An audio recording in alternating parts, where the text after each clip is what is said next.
Bonjour à tous, c'est Brestois. On se retrouve aujourd'hui pour un nouveau commentaire de partie de Go sur 9-9. On a pris une partie au hasard, donc j'ai caché les pseudos, mais on a noir 4Q contre blanc 3Q, et blanc commence avec 6,5 points d'avance. Dans cette partie, noir commence par E3, ok. Il essaye de s'installer un peu sur ce bord sud, en troisième ligne, et peut aller vers la gauche ou la droite, ça dépend de ce que blanc va jouer. Blanc est d'accord, il se met en face, donc pour le moment, clairement, blanc veut prendre la zone par ici, et noir la zone par là. Noir réfute un des deux côtés, essaye de pousser blanc de l'autre, mais attention, on voit directement ici que blanc pourrait, s'il le veut, séparer les deux positions noires. On voit qu'en poussant tout simplement avec un Kosumi, une forme qu'il est sûr de ne pas, qui ne se fera pas couper, parce que si noir joue d'un côté, on connecte, et si noir joue de l'autre, on connecte. Donc en restant très solide, il pousse noir à faire une mauvaise forme. Ici, cette forme-là, on appelle ça le pas d'éléphant. Et pour blanc, c'est assez simple, il suffit de jouer dans l'œil de l'éléphant, justement. Et noir ne pourra jamais connecter. Si noir va de ce côté, blanc continue tout droit, tout droit. Si noir va de l'autre côté, on va tout droit. Et noir ne connectera jamais. Donc attention, noir peut laisser ce genre de forme. Après, peut-être qu'il assume tout à fait et dit vas-y, coupe-moi, mais je vais vivre de deux côtés. Mais voilà, c'est pour vous montrer un petit peu les formes. Blanc, effectivement, va de l'autre côté, il est d'accord avec la stratégie noire pour l'instant, les deux joueurs sont assez d'accord l'un avec l'autre. Noir s'étend, en essayant de relier un peu ses pierres. Si on voit que maintenant, blanc fait la même stratégie,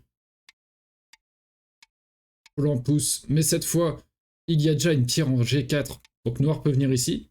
Et si blanc tente de couper, on est tout de même très proche du bord. Que noir coupe, que noir pousse d'un côté ou de l'autre, ça va bien se passer. Noir H3, blanc n'a plus qu'une seule liberté en G2 et donc en Atari. Si blanc veut absolument jouer de cette séquence, il doit fuir. Il a 3 libertés. 1, 2, 3. Si noir pousse, il n'a plus que 2 libertés, et on voit que ça ne va pas bien se passer, parce que quand blanc a 2 libertés, noir il en a 2, 3, 4 de ce côté, et 1, 2, 3, 4 de ce côté. Donc là, blanc va mourir. Il essaye d'augmenter son nombre de libertés, noir le bloque, et s'il essaye de fuir, noir peut venir le capturer. De l'autre côté, c'est la même séquence. Hop, hop, hop, hop, hop. C'est exactement la même chose. Donc ici, blanc ne coupera pas.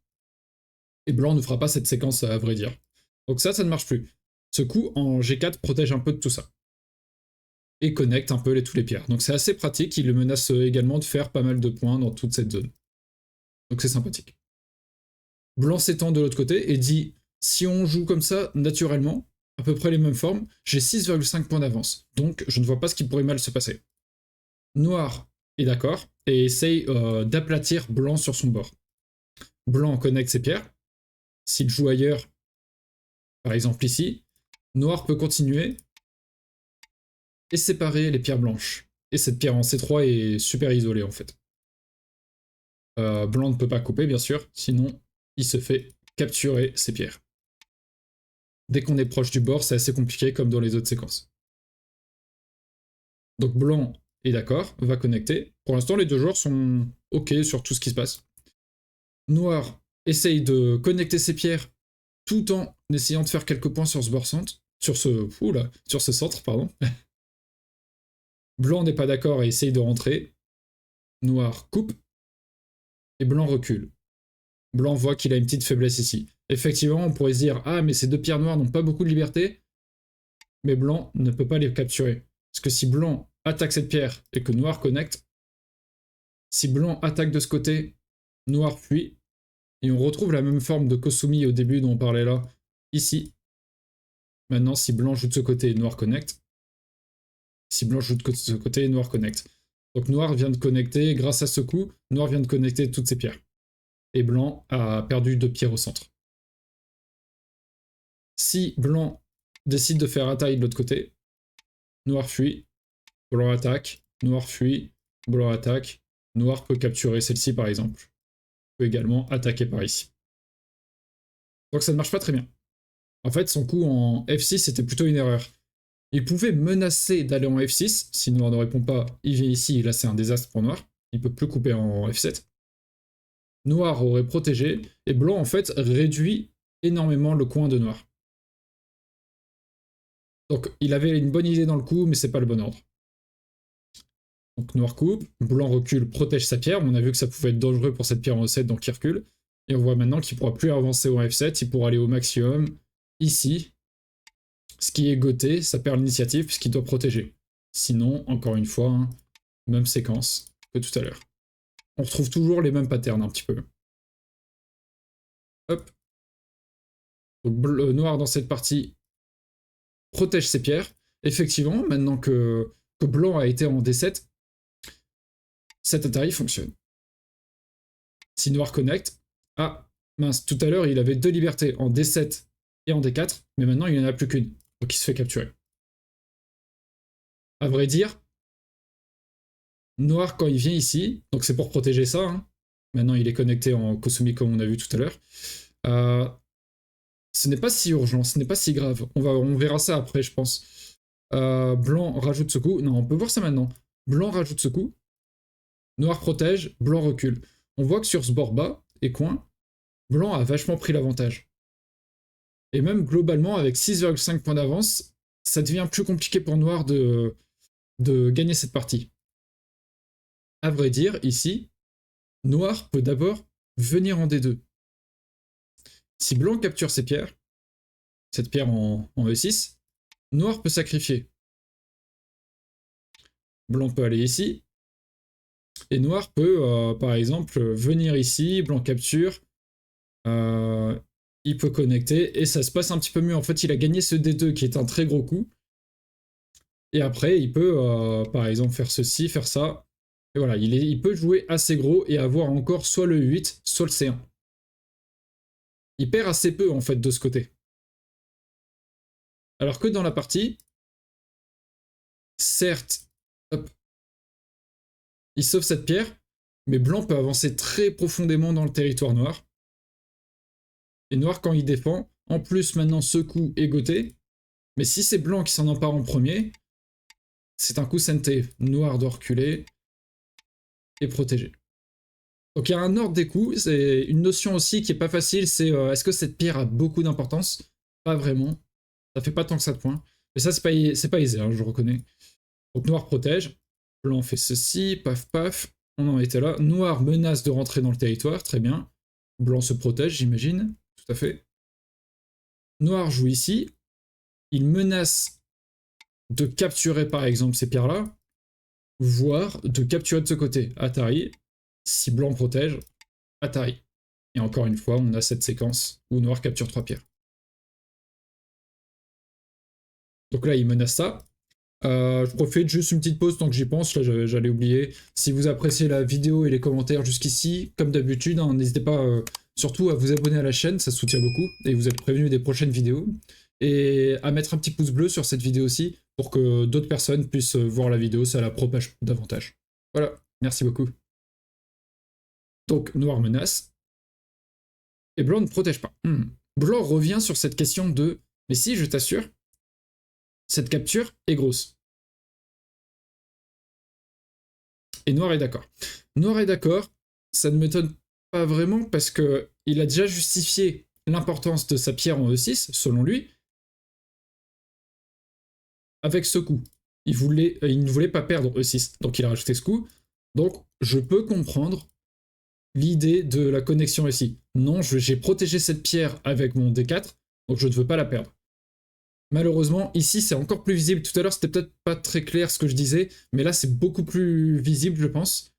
Si noir fait ceci, et que blanc s'entête à prendre cette pierre, noir peut prendre en B5 le B4, blanc peut forcer par ici, hein, c'est SNT, et séparer,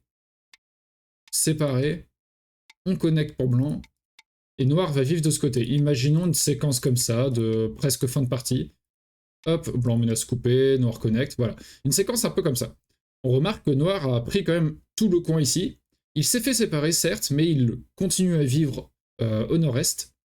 Et je pense que noir est largement devant dans cette partie. Je regarde, vous ne l'avez pas, mais l'estimateur me dit noir plus 7,5.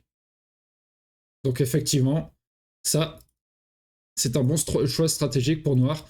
au lieu de protéger en E5, comme il l'a fait dans la partie, il faut essayer d'avoir une vision plus globale du Goban et se dire ouais, mais t'as laissé une grosse faiblesse ici, j'ai joué mon coup en D3, donc j'en profite. Là, on légitime trop l'importance. On donne trop d'importance au coup de l'adversaire, en fait. On est trop facilement d'accord avec lui. Donc, il protège, et blanc vient reprotéger sa faiblesse. Maintenant, si noir coupe, blanc peut le capturer d'abord. Et il n'y aura pas de souci. Très bien. Là, noir a clairement perdu une opportunité de gagner la partie tranquillement. Après, ce n'est pas fini, hein, j'ai pas regardé jusqu'au bout. Donc, blanc protège. Noir joue ceci. Très bien. Effectivement, il se protège d'un coup qu'on a déjà mentionné, F1, qui est SNT. J'ai même pas précisé pourquoi. C'était G2 et non G1 la réponse. Ici, il y a une petite faiblesse, c'est si noir vend G1, il y a encore une petite notion de sacrifice, c'est blanc G2. Si noir capture la pierre, enfin noir va capturer la pierre, parce que si noir protège, blanc capture, et blanc est rentré dans le coin. Mais si noir capture cette pierre, blanc peut Atari de l'autre côté. Si noir se protège, blanc Atari. Et noir, il ne peut fuir que par là, mais se fait capturer. Donc là, il y a un problème de forme ici. C'est pour ça que vous ne pouvez pas jouer en G1. Il manque une petite pierre en F3, par exemple. Et là, si ça se passait comme ça, noir peut venir ici. Blanc, s'il coupe, on se fait capturer. Ah, blanc ne peut pas jouer en F3. Il y a déjà quelqu'un. Donc c'est pour ça que dans la partie, noir est obligé de reculer. Blanc avance, et maintenant, il n'y a plus ce problème. Blanc ne veut pas couper, puisque cette fois, il se fait capturer 2 pierres. Il n'y a plus de question d'Atari. Donc blanc, noir, blanc, noir. Mais c'est une belle réduction de la part de blanc, franchement. C'est pas mal. C'est pour ça que noir a envie de protéger de ce côté, parce que c'est quand même bien embêtant ce F1. Après, quitte à être goté, à perdre l'initiative, autant aller jusqu'à E1. Parce que son F1, ça laisse la possibilité plus tard dans la partie à blanc de revenir en E1 et de faire ce point-là. Ici, par exemple, si on va jusque-là, il a 2 points. Contrairement à... mince, il faut que je clique sur ça. Si noir vient ici, tac, tac, tac. Noir est tout de même goté, ça change rien. Mais blanc n'a qu'un point, pas 2. Donc, quitte à perdre l'initiative, autant réduire au maximum. Tac. Je clique sur le mauvais bouton. Et blanc va de l'autre côté. Effectivement, une autre chose aussi, c'est E8 peut être assez gros également. Il laisse place à... imaginons la séquence ici, tac, tac, tac. Et n'importe quoi. Hein. Ça laisse place à un potentiel CNT derrière encore. Blanc doit revenir protégé. Donc E8 peut être sympathique aussi. Je pense que E1 est très bien. Mais F1, c'est... on ne sait pas trop ce qu'on veut. Blanc va de l'autre côté, effectivement. Hein. Je parlais de E1, mais c'est pas pour tout de suite, parce que là, ça, c'est un coup sur la première ligne. Il a d'abord un gros coup sur la deuxième. Blanc, noir, blanc se protège. Noir réduit de ce côté. Effectivement, hein, s'il commence par ce côté, blanc peut ignorer et aller ici. Et encore une fois, on a un CNT pour blanc et ensuite il peut revenir protéger. Donc noir a raison de commencer par ici. Blanc protège. Noir protège. Blanc fait son point. Et noir tente... Ok, je pensais que ça allait passer. Noir tente quelque chose de ce côté. Très bien. Effectivement, si blanc capture la pierre, ce qui peut être un réflexe quand on joue assez vite, noir peut faire contre-Atari. Blanc capture. Sinon, on se fait capturer et là c'est un désastre. Et noir recule. Et là, blanc est tombé dans le piège, il n'a plus que 2 libertés. Contre noir, 1, 2, 3. Donc blanc va se faire capturer. La séquence, c'est blanc essaye de retirer des libertés ici, et noir sacrifie, il fait un snapback. Hop, la prise en retour. Blanc capture, et noir recapture. Parce que dans la capture, blanc, effectivement, il se soulage en prenant C1, mais il se retire lui-même une liberté en jouant D1. Donc il règle pas le problème. Si blanc essaie de résister comme ceci, noir descend encore, blanc va là, noir capture. Donc blanc ne peut pas répondre B6, il est obligé de répondre B3, et c'est ce qu'il fait dans la partie, c'est très bien. Noir ne peut pas avancer comme ça, c'est pas ce qui se passe dans la partie, donc il a dû tenter autre chose dans le coin. Blanc protège, Et si noir tente quelque chose, blanc, noir, blanc. Donc ça ne marche pas. Noir saute, ok. Il dit, si tu joues autre chose, bon là je fais une bêtise, hein, mais si tu joues autre chose, maintenant je peux connecter mes pierres et j'ai vraiment beaucoup de liberté. Donc c'est dangereux pour tout ton groupe. Il en a 1, 2, 3, 4, 5. Contre 1, 2, 3. Après oui, c'est compliqué pour blanc. Donc blanc capture la pierre, et noir essaye de faire un espace par ici. Malheureusement, cette forme-là que je viens de mettre, on en parle assez souvent, c'est une forme qu'on appelle le 4 idiot. Pourquoi? Parce que quand on essaye de vivre quelque part, par exemple si je mets ça ici, pouf, pouf, pouf, pouf, pouf. Si on essaie de faire cette forme, imaginez c'est entouré de pierres blanches ici. Hop. Quel est le point vital de cette forme? Si c'est à noir de jouer, il joue ceci. Et il a 2 yeux, en J2 et en H1. Si c'est à blanc de jouer, il joue ceci. Et noir ne peut plus vivre parce qu'il n'aura qu'un œil. Même s'il avait le loisir de capturer cette pierre, ce qui n'est pas le cas, hein, parce que s'il joue ici, blanc peut le capturer. Oups. À force de jouer avec les trucs, ça ne capture pas. Hop, voilà. Il n'a pas le loisir de faire ça. Donc en fait, cette forme en 3 est morte. La forme en 4, on n'en est pas si éloigné. C'est si noir complète tout ceci, si blanc joue ailleurs, effectivement, il joue là, il joue ici, il joue là, et il dit regarde, je commence à faire beaucoup de place, effectivement. Le problème, c'est que s'il essaye de faire 2 yeux, peu importe lequel des 4 coups il va jouer, il va se retrouver avec une forme en 3. Et comme on joue un coup sur 2, c'est à blanc de jouer, il joue le coup vital, le point vital, et noir est mort. Donc en fait, même avec cette forme, noir est déjà mort. Tout ça pour dire que quand noir joue en C8, c'est peine perdue, malheureusement. Et en même temps, heureusement, hein, parce que sinon on pourrait se dire, en fait, à chaque fois que l'adversaire fait un territoire, on peut aller dedans, on peut revivre, etc., etc., quand est-ce qu'une partie s'arrête. Mais non, il y a quand même une question de force, là, le territoire n'est pas si grand, blanc est ultra solide, bon, ça ne peut pas se faire si facilement. Donc noir vient ici, blanc capture cette pierre au cas où, noir essaye de vivre, effectivement, si blanc fait une bêtise, noir peut venir là et menacer, faire 2 yeux en A9 et B8, donc attention. Mais blanc vient à l'intérieur, il va dans la forme en 3, et noir passe. Très bien. Alors, comment on est dans cette partie? Tac. Comment on est dans cette partie? On peut d'abord regarder les pierres capturées. Donc blanc avait capturé une pierre dans la partie, en B5 à l'instant, et a également 1, 2, 3 autres pierres capturées. Noir, il n'a pas de capturé de pierre dans la partie, mais il a F6. Ok. On peut compter le nombre de points. Pour noir, 1, 2, 3, 4, 5, 6, 7, 8, 9, 10, 11, 12, 13, 14, 15, 16, 17, 18, 19, 20, 21, 22, 23, 24, 25, 26, 27, 28 avec la pierre capturée, et quand à la fin de la partie on va retirer la pierre, il y aura un point en dessous. Donc noir a 29 points. Hop, je sais pas si on peut écrire avec ça, bon je le... oui ici. Hop, noir, il a 29. Je sais pas si c'est très visible. Et blanc, il a combien? Blanc, il a 1, 2, 3, 4, 5, 6, 7, 8, 9, 10, 11, 12, 13, 14, 15, 16, 17, 18, 19, 20, plus les 3 endroits au-dessous, 23, plus 6, 29, 29,5. Blanc gagne de 0,5 la partie. D'accord.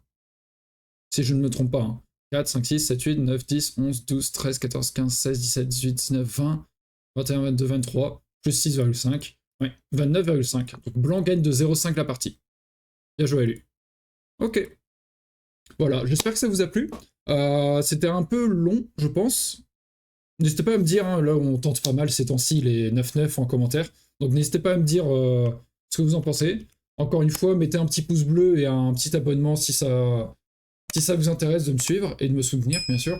Et je vais mettre la prochaine partie ou voir la playlist, je la mets au milieu de votre goban, par ici. Et au-dessous, vous pouvez me soutenir également sur Give Buy Me a Coffee si vous le souhaitez. Voilà, à bientôt.